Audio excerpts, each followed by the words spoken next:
Blood coagulation. Blood coagulation అంటే ఏంటి, దీంట్లో ఎందుకు మనం దీని గురించి చదవాలి అంటే, ఇది ఫస్ట్ బ్లడ్ కోయాగ్యులేషన్లో ఏం జరుగుతుంది, మనకు ఎక్సెస్ ఆఫ్ బ్లడ్ బ్లీడింగ్ అనేది తగ్గించడానికి ఈ కోయాగ్యులేషన్ ప్రాసెస్ అనేది జరుగుతుంది. ఓకేనా, ఇది 3 పద్ధతులు ఉంటాయి. Intrinsic pathway, extrinsic pathway, common pathway అని 3 పాత్వేలు ఉంటాయి. ఈ 3 పాత్వేల కాంబినేషన్ మనకు తెలుస్తుంది. అయితే మనం దీనికి ఏంది బ్లీడింగ్ టైం, క్లాటింగ్ టైం చేస్తాం కదా, దాని గురించి కోసం దీనికి మనకు కొంత నాలెడ్జ్ ఉండాలన్నట్టు. అందుకని ఈ చాప్టర్ని ఇంక్లూడ్ చేశారు దీంట్లో. ఈ స్పెసిఫిక్ ఫ్లో చార్ట్ అనేది మీకు ఎక్స్ప్లెయిన్ చేస్తున్నాడు. దీంట్లో వెళ్ళడానికంటే ముందు మనకు తెలియాల్సింది వాసో కన్స్ట్రిక్షన్, ప్రైమరీ హిమోస్టాసిస్, ఈ వర్డ్స్ యొక్క కోయాగ్యులేషన్, క్యాస్కేడ్స్, ఇవన్నీ కూడా మీకు తెలియాల్సిన పదాలు. ఫస్ట్ వాసో కన్స్ట్రిక్షన్ స్పాసమ్స్ అంటే ఏంటి, immediate after injury of blood vessel constricts, minimum blood loss అనేది జరుగుతుంది. అంటే ఇంజురీ జరగగానే వెంటనే జరుగుతుంది. This initially temporary response to reduce the blood flow, create the condition necessary for the clot formation. దీన్ని వాసుకులర్ స్పాసమ్స్ అంటారు. అంటే ఏంటి, ఇంజురీ జరగగానే వెంటనే రెస్పాండ్ అయ్యి బ్లడ్ ఎక్కువగా లాస్ అవ్వకుండా ఒక క్లాట్ ఫార్మేషన్ జరుగుతుంది. దానే వాసుకులర్ స్పాజమ్ అంటారు, వాసో కన్స్ట్రిక్షన్స్ అని చెప్పేసి అంటాము. నెక్స్ట్ ప్లేట్లెట్ ఫ్లగ్ ఫార్మేషన్, దీన్నే ప్రైమరీ హిమోస్టాసిస్ అని చెప్పేసి అంటాము. దీంట్లో ఏమవుతుంది, ప్లేట్లెట్స్ అనేవి ఇన్వాల్వ్ అవుతాయి. ప్లేట్లెట్స్ దాన్ని ఏమంటారు, థ్రాంబోసైట్స్ అని చెప్పేసి అంటాము. ఈ ఏం చేస్తాయంటే that are activated by the exposed collagen and other substances from the injury vessels. ఎప్పుడైతే ఇవి ఉన్నాయో ఈ ప్లేట్లెట్స్ అనేవి ఈ కొల్లాజన్ ద్వారా యాక్టివేట్ అవుతాయి. యాక్టివేట్ అయిన తర్వాత ప్లేట్లెట్ అడ్హరెన్స్ సైట్ ఆఫ్ ఇంజురీకి వెళ్తాయి. అక్కడికి వెళ్ళిన తర్వాత ఇవి యాక్టివేట్ అయ్యి releasing the chemicals that attracts the more platelets. అంటే ఒక ప్లేట్లెట్ వెళ్ళి కెమికల్ రిలీజ్ చేసి మిగతా ప్లేట్లెట్ని అట్రాక్ట్ చేసుకుంటూ ఉంటాయి అన్నట్టు.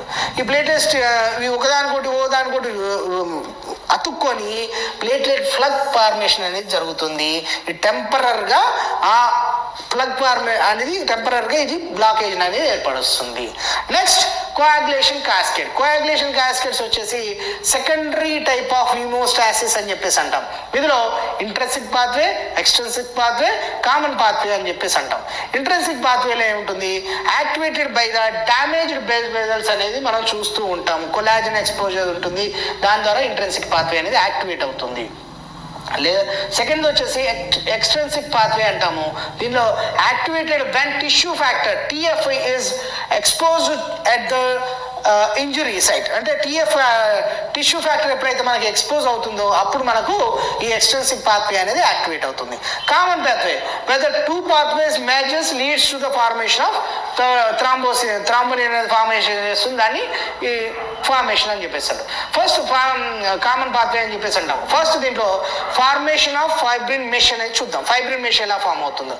థ్రాంబిన్ కన్వర్ట్స్ ద ఫైబ్రినోజన్, ఇందాక ప్రోటీన్ మాట్లాడుకున్నాం మనం, ఆ ప్రోటీన్ ఏదైతుందో fibrinogen into the insoluble fibrin threads గా కన్వర్ట్ అవుతుంది. అయిన తర్వాత ఫైబ్రిన్ థ్రెడ్ వేవ్స్ వచ్చేసి ప్లేట్లెట్స్ ప్లగ్ ఫార్మేషన్ చేస్తుంది. Stabilize and it forming the solid blood అనేది క్లాట్ అనేది స్టాప్ చేస్తుంది. Okay, next clot retraction and repair వచ్చేసి ఎలా జరుగుతుంది అంటే, ఇది ఒక ఫ్లో చార్ట్ ద్వారా మీకు చూపించే ప్రయత్నం చేశాను. దీంట్లో చూడండి, ఫైబ్రినోలైసిస్ అంటే dissolution of the clot following after the vessels is healed and where the plasminogen activated to the plasmin which breaks down the fibrin and removes the clot అనేది జరుగుతుంది అన్నట్టు. చూద్దాం ఎలా జరుగుతుందో చూద్దాం.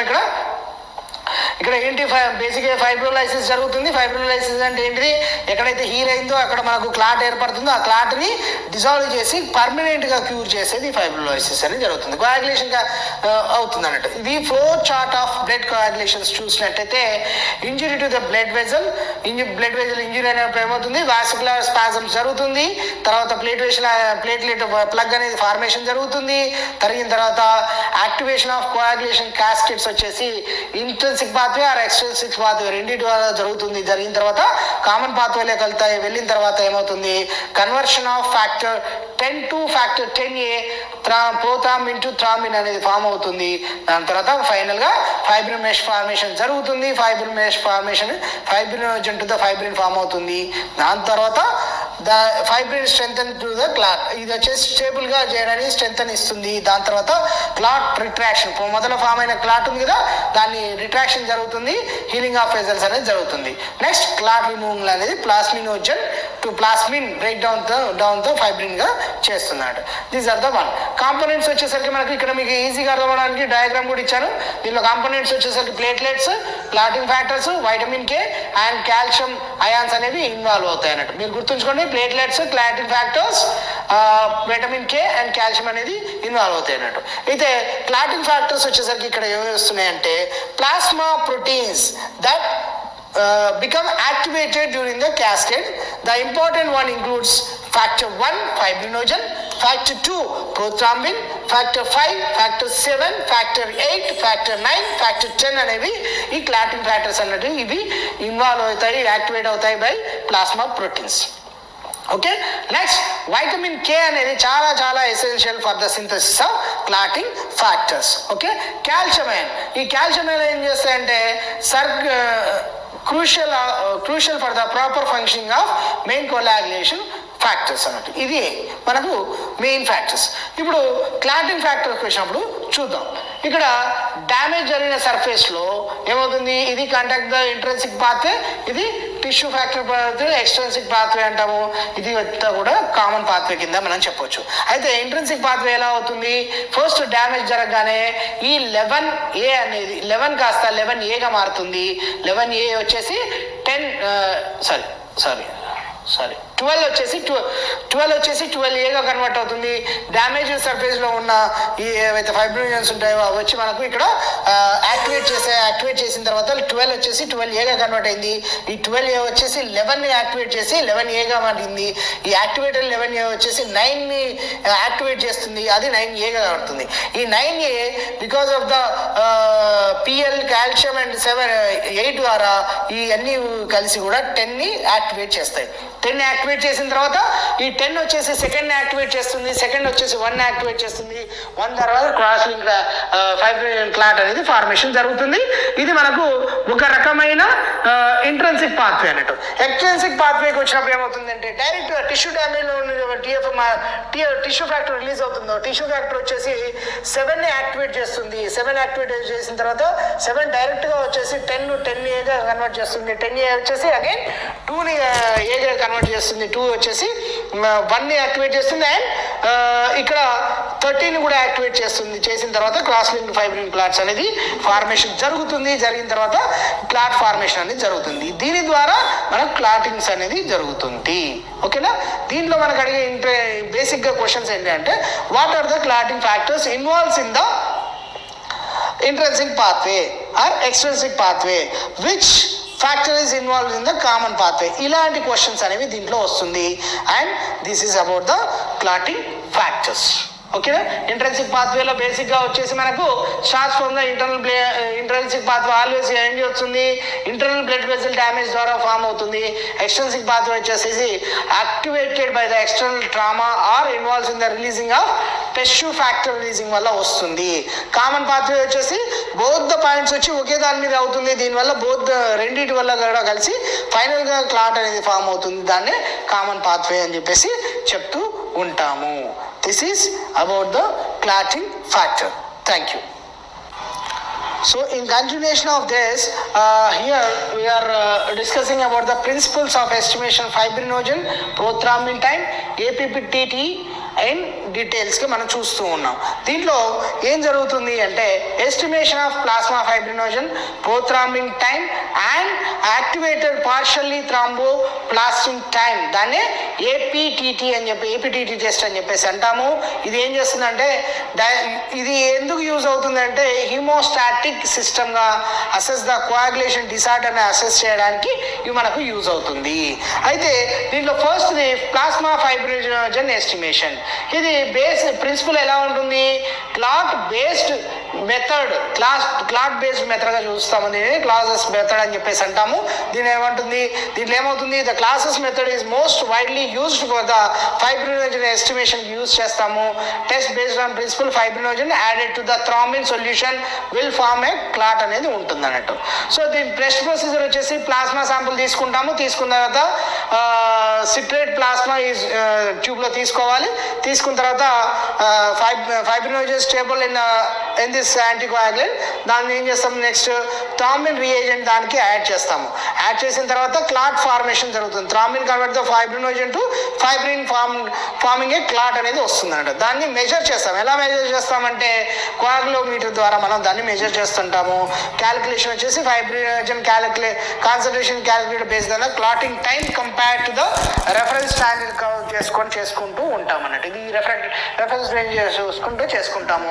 Increased fibrinogen because of acute inflammation, pregnancy, myocardial infarction, cancers చూస్తూ ఉంటాము. Decrease fibrinogen వచ్చేసి liver diseases, DIC, severe bleeding డిసార్డర్స్లో చూస్తూ ఉంటాము.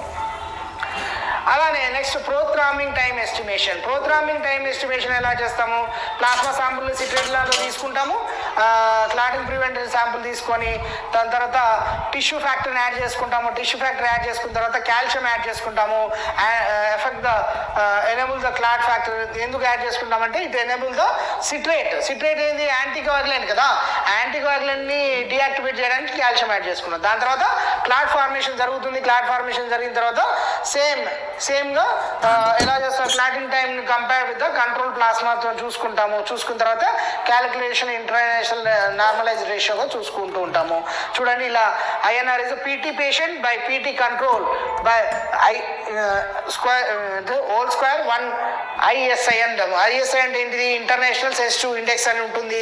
Value provided by the manufacturer. ఎవరైతే ఉన్నారో ఆ మ్యానుఫ్యాక్చరర్స్ మనకు ప్రొవైడ్ చేస్తూ ఉంటారు. దీని యొక్క రెఫరెన్స్ వాల్యూ వచ్చేసరికి 10 to 14 seconds అనేది మనకు క్లాటింగ్ ఫ్యాక్టర్స్గా ఉంటుంది. ఒకవేళ ఇంటర్నేషనల్ స్టాండర్డ్స్కి వచ్చేసరికి 0.9 to 1.1 అనేది ఉంటుంది అన్నట్టు. సో క్లినికల్ యూజ్ వచ్చేసి ప్రోథ్రాంబింగ్ PTNR వచ్చేసి indicates the clotting factor for the inhibitor commonly seen in the liver diseases, vitamin K డెఫిషియన్సీలో యాంటీకోయాగులెంట్ లైక్ వార్ఫరిన్ మనం చూస్తూ ఉంటాము. సో షార్ట్ టర్మ్ ప్రొలాంగ్ దాంట్లో అలా చూస్తాము. షార్ట్ టర్మ్లో వచ్చేసరికి అంటే తగ్గినప్పుడు లెవెల్ తగ్గినప్పుడు ఎప్పుడు హైపర్ కోయాగులేషన్ అబిలిటీలో ఉన్నప్పుడు మాత్రం చూసుకుంటవచ్చు. నెక్స్ట్ వచ్చేసి యాక్టివేటెడ్ పార్షియల్ థ్రాంబోప్లాస్టిన్ టైం, దాన్ని APTT టెస్ట్ అని చెప్పేసి అంటాము.